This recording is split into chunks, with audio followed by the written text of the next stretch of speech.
Hey, Rudy Rodriguez here with the High Profit Event Show. And on today's episode, we have a special guest, Mr. Charles Byrd. Welcome to the show, sir. Thank you so much for having me, Rudy.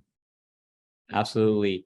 And Charles, you are world renowned as an expert in the field of joint venture partnerships. In fact, you recently spoke at, I think, 4 or 5 events back to back, including the War Room Mastermind and I think Elric's event with Ad Outreach and then you were like hanging out with the CEO of SpaceX like the next day. Like, how cool is that?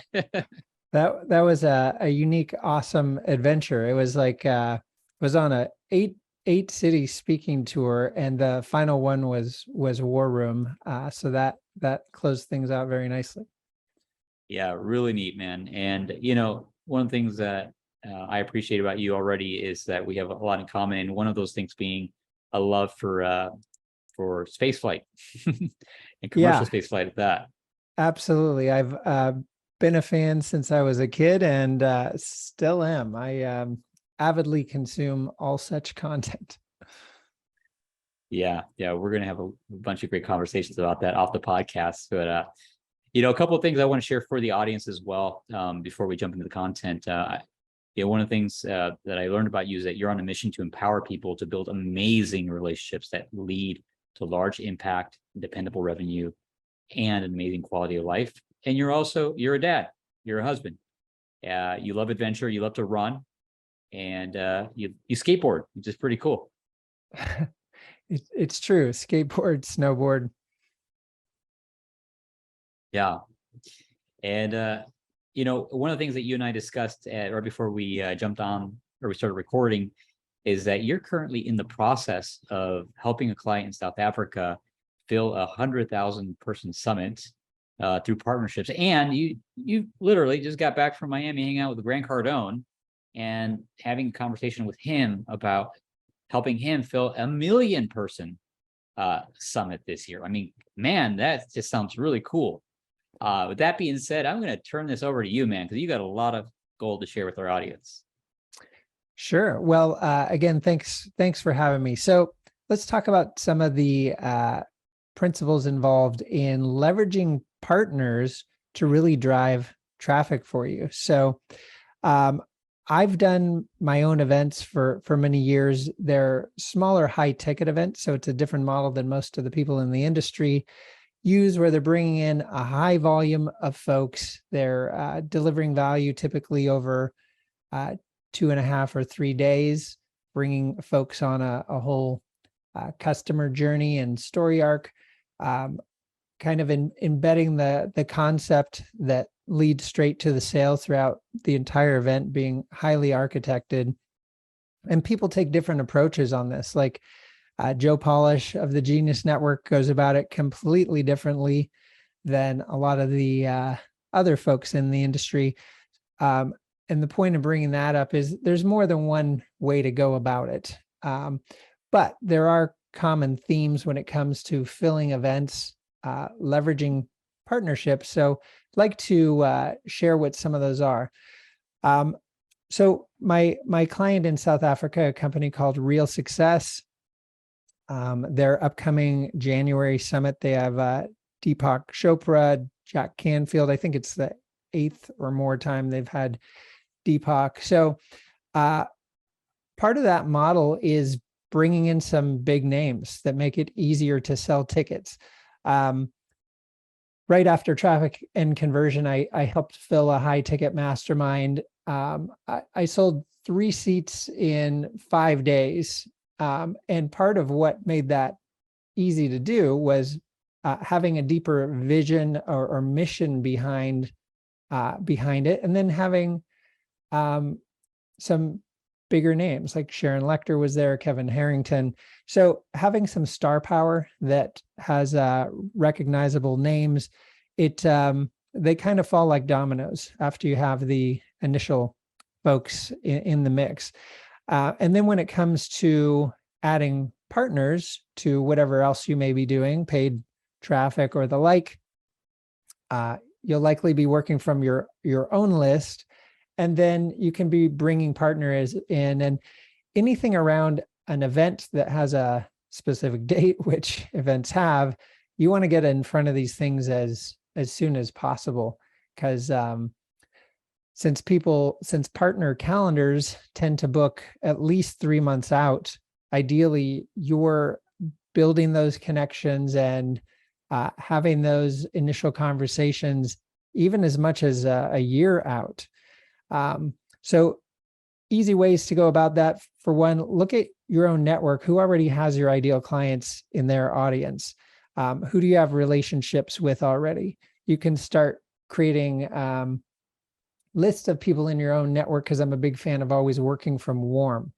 So look at who you're already connected to, who has those folks, and then maybe some people you may not be connected to, but pull them up on Facebook or LinkedIn and see what common friends you have that could introduce you to those folks. Because when you come in through a warm introduction, you show up at a 7 or 8 on their radar instead of cold outreach where you'd show up at a 1 or a 2 on their radar. And then in that process, you always want to build relationships by providing value first. So as you are connecting with folks, it's less about you and your event and a lot more about what they're up to and what they are seeking to accomplish. And then leveraging what I call your superpowers to provide them a pathway to simplify getting to what they want. So a few examples of that in brief. I'll reference my own, but you're going to have your unique superpowers. But mine are my network, JV strategy, or systems to really optimize how things are done. So I could talk to just about anyone and have great connections for them to help them meet their goals. So think about what you are great at that doesn't take a ton of time or effort for you to provide, but is also highly valuable to who you're speaking with. So in that relationship building process, you can look at ways to serve and stay in touch and stay connected while planting the seeds for what you have coming up and determining if there's good alignment between what you're up to with your event and who you're seeking to serve and what they have going on. Because we want to engineer these things in service of their clients and their clients' success. So depending on the focus of your event, then you would be looking at adjacencies in the market that you're meeting a need that perhaps they either aren't meeting in how they're serving their clients, or they're covering a topic but not going as deep as you will as the focus of your event message and offer. So by highlighting these adjacencies in service of their clients and their customer journey, it actually makes it quite easy to land partners who are on board with supporting what you're up to. So it's planting those seeds early, getting placeholders on those calendars. So you can invite people to put a placeholder on their calendar. You're not even asking them to commit to actually promote, but that we want to take incremental steps toward moving these connections and partners and relationships forward. Just to give you an example of, as Rudy, you mentioned, I just got back from helping Grant Cardone land one client of mine, bringing 250,000 opt-ins to a 1 million person event. That 1 million person event, I'd say 85 to 90% of that traffic will be driven through partners. It's diversified lead sources. It's warm endorsed traffic, so it will convert at a minimum 2 to 3 times higher than paid ads. And there's nothing wrong with doing paid ads too if you have them converting well, because we do want to diversify our lead sources. But each independent partner is it basically diversifies against a change in an algorithm that derails everything you do. Most of my friends that put on big events, there's a big cash outlay out front, and the costs for driving that traffic can lead to some, I'd say, higher blood pressure weeks and months heading into an event. So if you know you can get 50%, 60, 70% of that traffic through partners. Now, granted, that's still work too, but it's magic traffic in the sense that you pay based on results. You're not paying upfront, not knowing how that will perform. So as you're building out these relationships and recruiting partners who there's vision, mission, product, message alignment, and then having them pencil those dates in and creating basically multiple campaigns, meaning campaigns targeted at your ideal folks who you're inviting to the event, but also campaigns for partners. And I don't mean like big promo campaigns, but a communication structure geared toward your partners and strengthening those relationships while laying the path for what the promotions will look like, along with providing assets to do those promotions well in advance. We want to make this a very white glove process where we take the thinking out of the promotion for the other party for a few reasons. It makes it way easier to say yes if all they have to do is tee up a few mailings and maybe shoot a video or two, versus depending on them to go create a bunch of things. So we want to make it as simple as possible. It also increases the quality and experience and messaging integration because you're providing the JV kits, the swipe copy, tracking, and things like that. You also, I recommend being generous with partners. Keep in mind, anything you'd be paying to the partners, you'd be paying with money you wouldn't have otherwise. So it's, I'm a fan of making sure everyone's winning, their clients, their audience, them, and you too, why not? So creating a situation where everyone truly is coming out ahead. I was explaining to my 14-year-old daughter and my 12-year-old, but how joint ventures work and partnerships. And basically we were riding one wheels and she stopped. She's like, you need to explain exactly what you do because this is amazing. So I explained joint ventures and come back to my desk, start working. The phone rings. She's like, explain it again. I need to understand this. So she took 2 pages of notes and then she comes down to the banister and she's like, Dad, you found a loophole in the universe. You figured out how to take someone with an audience and someone else with a ideal product and bring them together so the customer's succeeding, the partners are succeeding, and we're succeeding too, which is why we have a Tesla in the driveway. And I'm like, she gets it. This is good. So always looking to be of service to folks and really dial in that alignment, make it really white glove, have them be part of it, like do interviews with these folks, all driving to opt-ins and things like that, including tickets to your event as a bonus in any of their types of products. I call these embedded partnerships. So every time they're making a sale or landing someone on their list, depending on how you engineer this, you're getting a lead at the same time. So you can be building tickets to your event into these bonus stacks. Then you can also be creating VIP positioning at your event. And also you can be generous with the commissions on that too with your partners, even giving them all of the revenue from the VIP, because anyone who's investing VIP is going to convert better into your core offers to begin with. So these would be a handful of things to keep in mind, bringing partners in to help grow your event and really add a risk-free lead source to get butts and seats.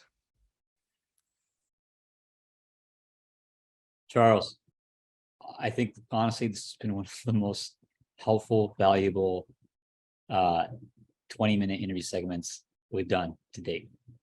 You clearly know the formula for joint partnerships and how to fill events through partnerships. I can see now clearly why it is that the Grant Cardones of the world reach out to you to help them do $1 million plus summits, or why Grant specifically reached out to you. It's remarkable, man. You have this down as a formula, a process system. And the other takeaway I have for you is your mindset behind this. Like you've embedded so many, like the way you think about things, which is really cool. Like make sure that everybody's winning, the way you taught your daughter the concept and the way she connected the dots, and understanding why there's a Tesla on the driveway because you're creating win-win-wins for people. Being generous with the partners, because maybe even giving 100% of the commission on the VIP ticket, because we know that they're more likely to convert into the core offer. This is just gold, man. I have multiple pages of notes here. This is remarkable. Thank you. This is good. My pleasure. Yeah, it's a fun way to go about business and living too, because you're truly out in service of others all the time, and it creates a wake of goodwill. So wherever you go, people are quite happy to see you, and they pick up on the first ring, because anytime they interact with you, they come out with more than they showed up with.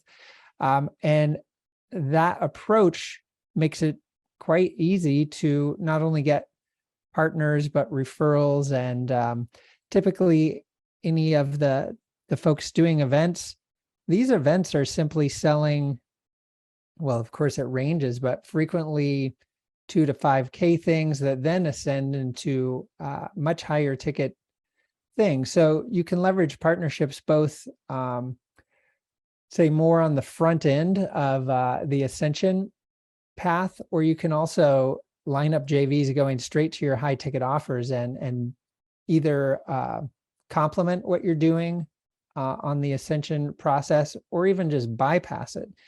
It also creates dependable revenue as well. Keep in mind, everything I just covered, you can leverage to fill events, but you can also leverage it to fill evergreen promos all the time and create more dependable revenue in the business as well.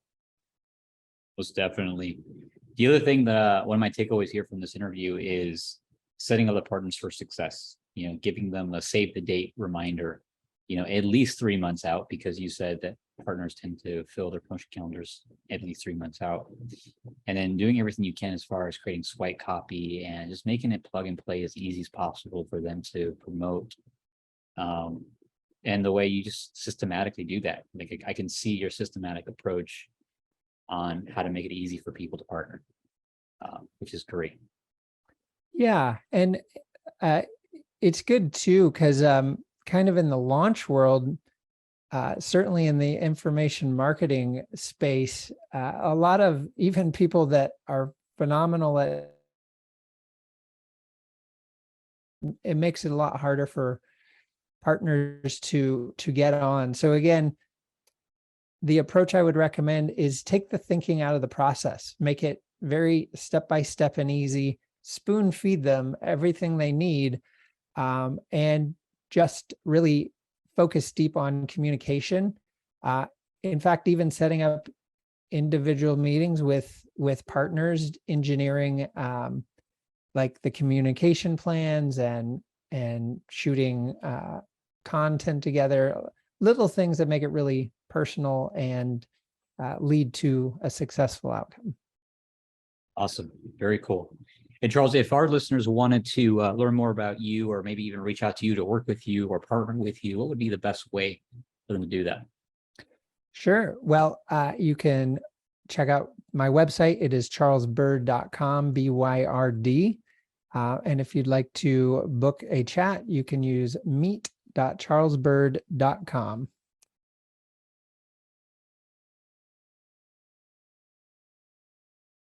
All right, I made a note of that so we can include that into our show notes as well for this episode. Great. Any final comments before we wrap up? Closing comments? Oh, just that if you're not currently leveraging partnerships to fill your events, it can be a wonderful way to help get you to the outcome you're seeking of being able to serve more people and the right people, along with easier conversion because they're coming in from warm endorsed JV traffic sources. So it's a winning recipe to complement whatever else you're doing that's working well for you. And again, conversions easier and you're diversifying risk. So I'm of course partial and biased, but I'm a big fan of it. Awesome. Thank you for those closing comments. Great. I'm going to be listening to this episode a couple times and reviewing my notes. This was great. Thank you again, Charles, for bringing your genius to our show. Appreciate you very much. And with that being said, we'll go ahead and call it a wrap. All right. Thanks so much for having me, Rudy. We'll catch